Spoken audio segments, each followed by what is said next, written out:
will. I'd put it this way.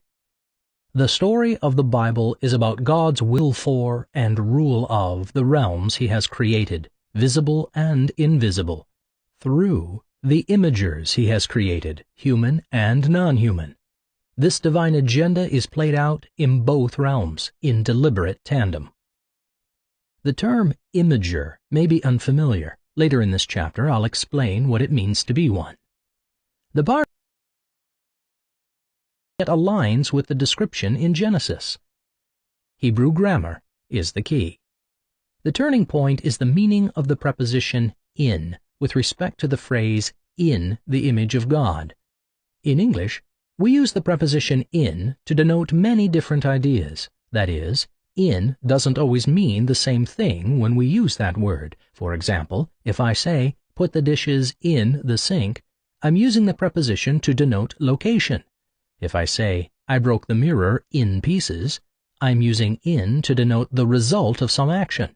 If I say, I work in education, I am using the preposition to denote that I work as a teacher or principal, or in some other educational capacity.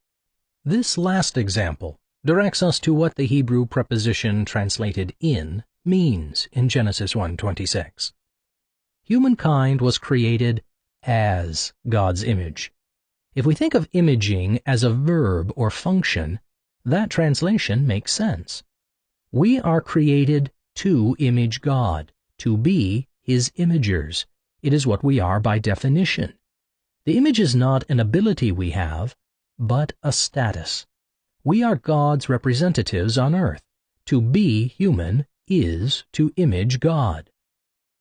To be human is to image God.